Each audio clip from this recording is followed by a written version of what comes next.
E eu quero convidar vocês para nós meditarmos durante esse período, onde vamos estar orando, onde vamos estar nos consagrando, buscando a presença do Senhor, através do jejum, da oração, da intercessão e também meditando na palavra de Deus. Mês de maio, nós separamos para ministrar, separamos para falar e aprender com as mães, com algumas mães da Bíblia. São muitas histórias de mães na Bíblia, são muitas mães abençoadas que nos ensinam grandes lições e nós já aprendemos aqui grandes lições desde o começo, desde a primeira semana de maio.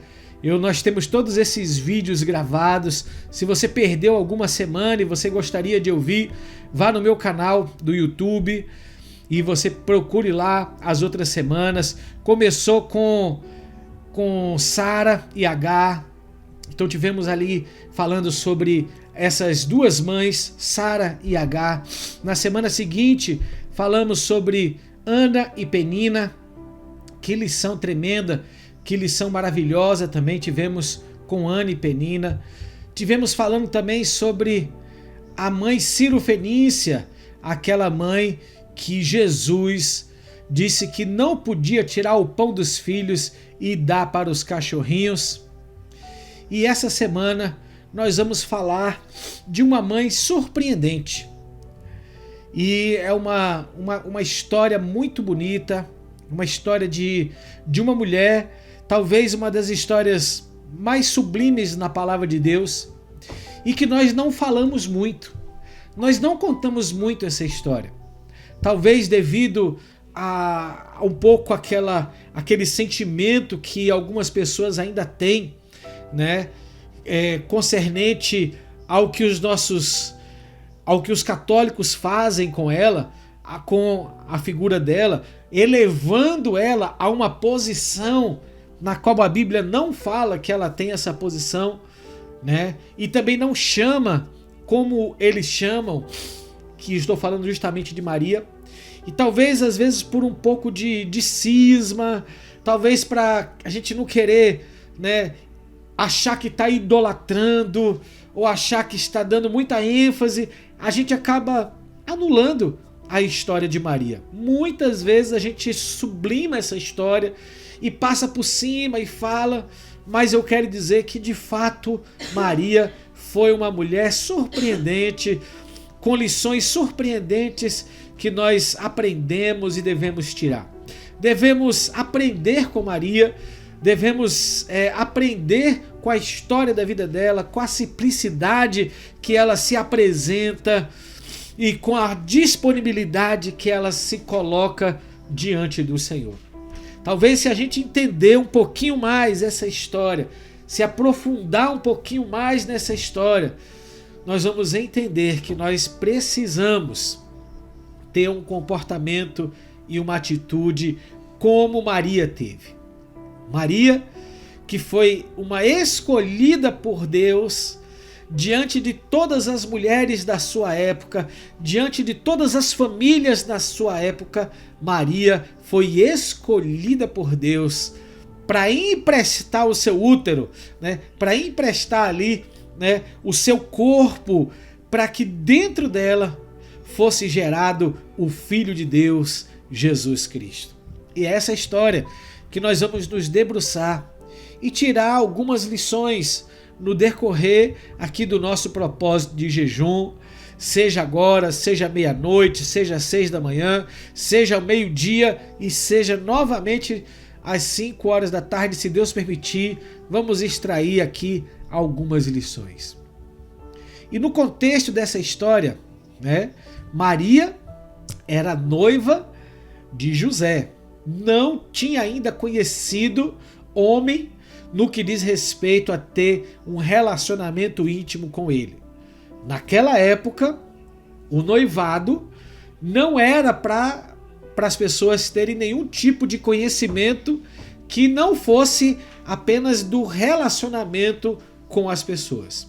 Então o homem e a mulher não tinham relacionamento quando estavam namorando, a Bíblia nem fala sobre namoro, né? A Bíblia fala logo sobre o compromisso do noivado, mas vamos acrescentar essa fase do relacionamento, que é o namoro, o olhar, né? A Bíblia não fala sobre isso, mas a nossa cultura hoje trabalha com esse namoro, inclusive acrescentou coisas que, meu Deus do céu, nem existe ainda e nem é para existir, né? O tal do ficar, né?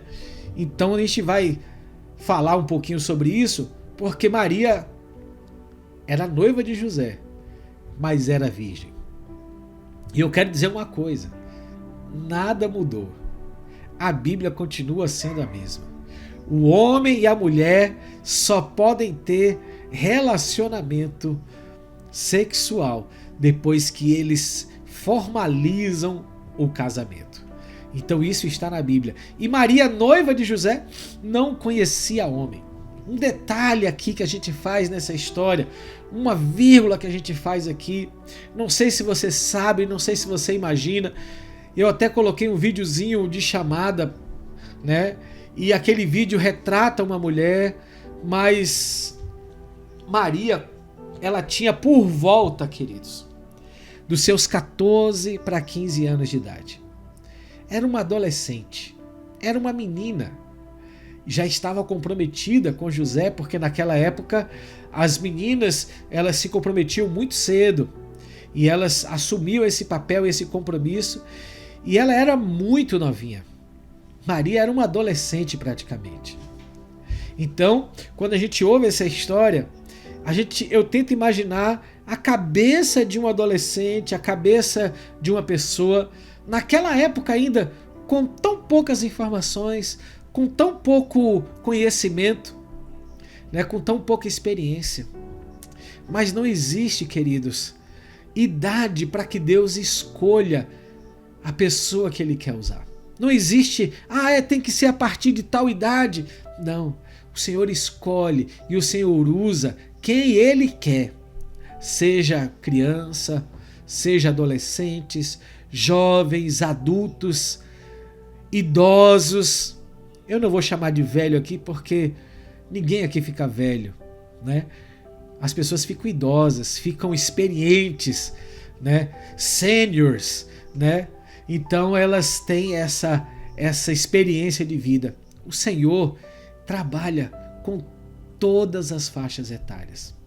Mas naquele momento, Ele olha para uma menina ali em Nazaré, na Galileia, e conversa com ela. Envia um anjo com o nome de Gabriel. Quem tem o neto de Gabriel aqui é Ana Torres, né? Então, esse anjo aparece para Maria e eu quero então ler o trecho que está no livro de Lucas, capítulo 1, a partir do versículo 26. E diz assim: No 6º mês, foi o anjo Gabriel enviado por Deus a uma cidade da Galileia chamada Nazaré. Só um parênteses, no 6º mês. No 6º mês do quê? No 6º mês da gravidez de Isabel. Isabel, né, prima de Maria, Gabriel já havia visitado ali Isabel, já havia anunciado que ela ia engravidar também. Ela era estéril, não podia ter filhos, mas o Senhor fez um milagre e ela já estava grávida. Então, no 6º mês da gravidez, foi o anjo Gabriel enviado por Deus a uma cidade da Galileia chamada Nazaré. Uma virgem desposada com um homem, cujo nome era José, da casa de Davi, e o nome da virgem era Maria. E entrando o anjo onde ela estava, disse: Salve, agraciada, o Senhor é contigo, bendita és tu entre as mulheres. E vendo-a ela, turbou-se muito com aquelas palavras e considerava que saudação seria essa. Disse-lhe então o anjo: Maria, não temas, porque achaste graça diante de Deus. E eis que em teu ventre conceberás e darás à luz um filho, e por-lhe-ás o nome de Jesus. Este será grande e será chamado Filho do Altíssimo, e o Senhor Deus lhe dará o trono de Davi seu pai, e reinará eternamente na casa de Jacó, e o seu reino não terá fim. E disse Maria ao anjo: como se fará isso, visto que não conheço homem algum?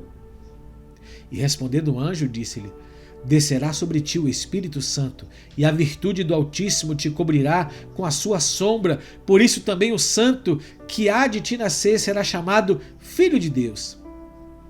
E eis que também Isabel, tua prima, concebeu um filho em sua velhice, e este é o 6º mês para aquela que era chamado estéril, porque para Deus nada é impossível. Então disse Maria: eis aqui a serva do Senhor, cumpra-se em mim segundo a tua palavra. E o anjo ausentou-se dela. Glória a Deus. Que palavra linda, que trecho lindo, que história linda, que história magnífica. Uma improvável. Mais um caso de uma improvável na palavra de Deus. Por que Deus escolheria Maria para colocar dentro dela a sua semente e essa semente se tornasse no Filho de Deus? Com certeza Maria devia ter qualidades que a Bíblia não relata especificamente quais são essas qualidades, mas nós podemos imaginá-las. Mas Maria era muito simples. A Bíblia diz que ela morava na Galileia, numa cidade chamada Nazaré. Havia um ditado naquela época, inclusive, né? Pode alguma coisa boa vir de Nazaré? Como sendo assim um lugar aonde era terrível, aonde não tinha nada de bom para oferecer. Pense num lugar humilde, possivelmente no lugar onde as pessoas eram até discriminadas pela sua humildade, pela sua pobreza, pela sua condição social, pelas suas histórias. Eram pessoas simples e humildes. E é esse ambiente que é propício, muitas vezes, para Deus agir. Em um ambiente de simplicidade, em um ambiente de humildade, não em um ambiente onde existe arrogância, não em um ambiente onde existam pessoas que queiram sobressair sobre as outras, mas em lugares simples e humildes. Por isso é que eu digo improvável, porque se nós fôssemos escolher hoje algum representante para alguma coisa, nós íamos procurar entre pessoas estudadas, entre pessoas que tinham condições financeiras, onde pessoas que tinham condições estruturais. Mas o Senhor olhou e mais uma vez o Senhor olha diferente do olhar humano. O Senhor não está procurando aparência, o Senhor não está procurando porte físico, o Senhor não está procurando status social. O Senhor está procurando sinceridade no coração. E Ele encontra em Maria estes atributos que só Ele poderia encontrar. Uma mulher simples, humilde e que tivesse condições de receber dentro dela o Filho de Deus. Uma mulher que tivesse disposta a dizer: cumpre em mim, Senhor, o teu querer. E não foi uma tarefa fácil. Não foi uma tarefa simples para Maria. Haja visto que ela era judia e na tradição judaica, se uma mulher engravidasse sem marido, ela poderia ser apedrejada, acusada de adultério, acusada de ter dormido com homens sem isso ser permitido. Então, além do mais, além de toda disponibilidade, Maria ainda iria cumprir uma situação muito complicada, uma situação muito difícil, uma situação muito constrangedora, ter que dar explicações para A e para B. Ué, por que você está grávida? Você ainda é noiva, você não casou, como é que é isso? Você está grávida? Mas Maria tem um coração obediente à voz de Deus. E Maria era uma pessoa tão simples que quando o anjo cumprimenta Maria, disse assim: salve agraciada, o Senhor é contigo, bendita és tu entre as mulheres. E a Maria diz aqui no versículo 29 que vendo ela ficou assim com seu coração turbado, com seu coração confuso, com seu coração assim, né? Porque aquelas palavras eram diferentes. Ela não estava acostumada a ouvir essa saudação. Ué, quem é esse cara que está falando isso tudo? Por que ele está falando isso tudo para mim? Aqui em Israel, os homens não cumprimentam as mulheres. E quando cumprimentam, eles só falam shalom, a paz. Né? Ou então, eles falam, né? Eles falam que as saudações judaicas, né? Mas eles não cumprimentam dessa forma. Então, ela ficou assim, perturbada com aquela saudação, confusa. Que saudação é essa? Por que ele está falando essas coisas todas para mim? Olha só a humildade dela. Olha só a ingenuidade de Maria. Ela estava diante do anjo de Deus, diante de Gabriel. E aí o anjo responde para ela: Maria, não temas, porque achaste graça diante de Deus. Maria, não temas. Maria, não temas. Agora poderia muito bem ser o teu nome. Dejanira, não temas. Vicky, não temas.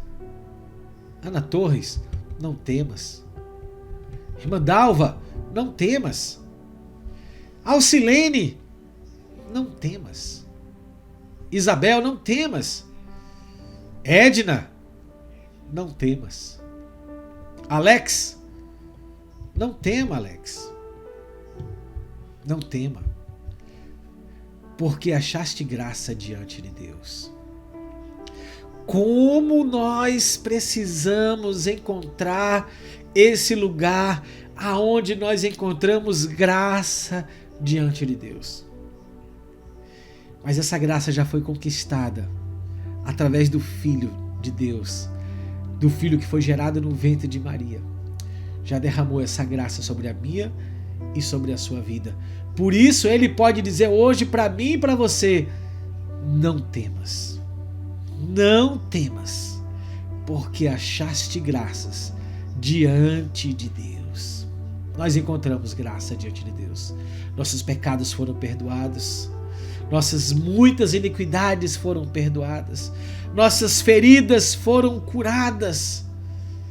Porque o castigo que nos traz a paz foi lançado sobre o Filho de Deus, foi lançado sobre ele, e pelas suas pisaduras nós somos sarados. Porque achamos graça diante de Deus. E aí ele continua: eis que em teu ventre conceberás e darás à luz a um filho, e por-lhe-ás o nome de Jesus. Este será grande, será chamado Filho do Altíssimo, e o Senhor Deus lhe dará o trono de Davi seu pai. Ele reinará eternamente na casa de Jacó, e o seu reino não terá fim. E disse Maria ao anjo: como se fará isso, visto que não conheço homem algum? Ela sabia que o processo que o anjo estava anunciando de ter um filho dependia de um relacionamento, e para ela, um relacionamento humano. Ela precisaria ter um marido, coisa que ela ainda não tinha. Muitas vezes nós acreditamos que para Deus fazer algo na minha vida ou na sua vida, a gente precisa ter alguma coisa. A gente precisa ter algo para que Deus possa fazer a parte dele. A gente precisa completar alguma coisa para que Deus também complete a parte dele. Mas Deus é aquele que faz na minha vida e na sua vida. Deus é aquele que opera na minha vida e na sua vida 100% pelo poder dele. Ele não depende de nada que você faça, ou que você tenha, ou que você precise para que ele venha agir na sua vida. Deus não está dependente de situações à minha volta, à nossa volta, para que o agir dele se concretize na minha vida nem na sua vida. Ele é poderoso para fazer completamente a obra dele e que a obra dele se cumpra na minha e na sua vida. Então, nesse momento que ela diz: como isso pode acontecer, uma vez que eu não sou casado, eu ainda não conheci homem algum, eu sou uma virgem. Ela estava dizendo para o anjo: eu sou uma virgem, é impossível isso acontecer, eu ainda não me casei. E o anjo respondeu: descerá sobre ti o Espírito Santo, e a virtude do Altíssimo te cobrirá com a sua sombra. Por isso também o santo que há de nascer de ti será chamado Filho de Deus.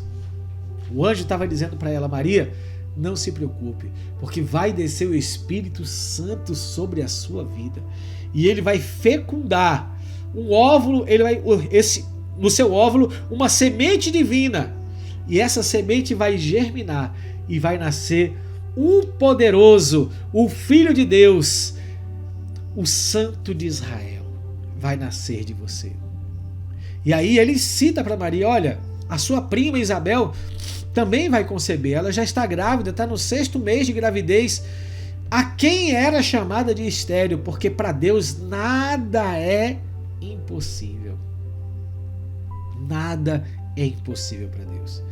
Pense na sua história, pense na sua vida, pense nas suas demandas, pense no milagre que você precisa hoje. Para Deus nada é impossível. Disse então Maria: eis aqui a serva do Senhor, cumpra-se em mim segundo a tua palavra. E o anjo se ausentou dela. Queridos, essa disponibilidade é a que o Espírito Santo espera encontrar em você hoje. Senhor, cumpra em mim a tua palavra. Senhor, cumpra em mim o teu querer. Senhor, cumpra em mim a tua vontade. Cumpra na minha vida segundo a tua palavra, porque eu sou teu servo, eu sou tua serva. Usa a minha vida, faz da minha vida aquilo que o Senhor quiser. Sem eu não tenho medo, contigo eu não tenho medo, contigo eu não temo aonde o Senhor possa me levar, contigo eu não tenho medo do que possa acontecer com a minha história, porque se eu estou sendo usado por ti, que a minha vida seja um instrumento para abençoar e para glorificar o teu nome. Este é um dos pontos que nós precisamos nos disponibilizar todos os dias diante do Senhor, dizendo a Ele: Senhor, cumpre em mim conforme a tua palavra, pois aqui está o teu servo, aqui está a tua serva. Será que você hoje pode rasgar o seu coração diante do Senhor e dizer: cumpra na minha vida o teu propósito, Senhor? Eu não tenho medo de nada do que possa acontecer. Ainda que no plano material, ainda que nesse mundo que eu vivo aqui, as coisas que eu imaginem que dê certo, dê errado, eu sei que tu estás no controle da minha vida. Por isso, cumpra na minha vida o teu propósito, cumpra na minha vida o teu querer. Oh, como isso é gostoso! Colocar nossa vida nas mãos e no altar do Senhor e dizer para Ele: cumpra na minha vida a tua vontade, cumpra na minha vida o teu propósito. Senhor, nós colocamos nesse momento as nossas vidas diante do teu altar, confessando, Pai, como é difícil muitas vezes entregarmos-nos, Senhor, para fazer a tua vontade, disponibilizarmos, Senhor, para que o Senhor cumpra o teu propósito através de nossas vidas.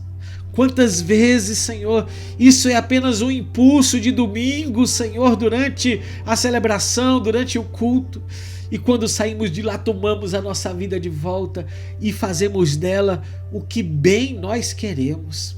levamos a nossa vida para onde nós queremos, fazemos da nossa vida os nossos planos, os nossos projetos, planos de estudo, planos de relacionamento, planos de trabalho, e esquecemos, Pai, que nós entregamos a nossa vida para que o Senhor cumpra em nós o teu querer.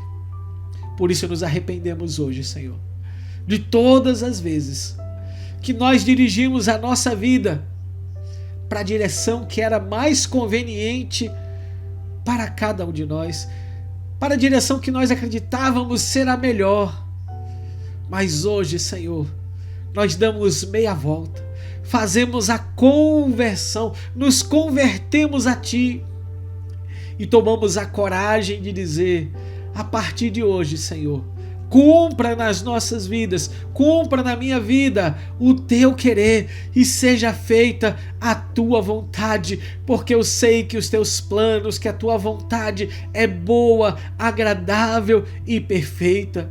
Senhor, não permita, Senhor, que eu me desvie nem para a direita, nem para a esquerda, mas que eu ande no teu propósito, para que a minha vida glorifique o teu nome, para que o Senhor cumpra os teus propósitos na minha vida e através, Pai querido, da minha vida, pessoas sejam alcançadas, vidas sejam resgatadas, vidas sejam transformadas pelo poder do teu nome, Senhor. Sim, Pai querido, colocamos nas tuas mãos as nossas vidas, porque tu és o único que pode nos guiar e nos levar para a vitória.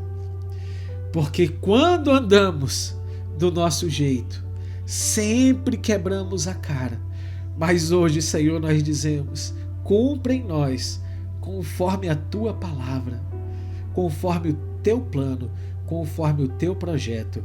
Em nome de Jesus. Amém e glória a Deus.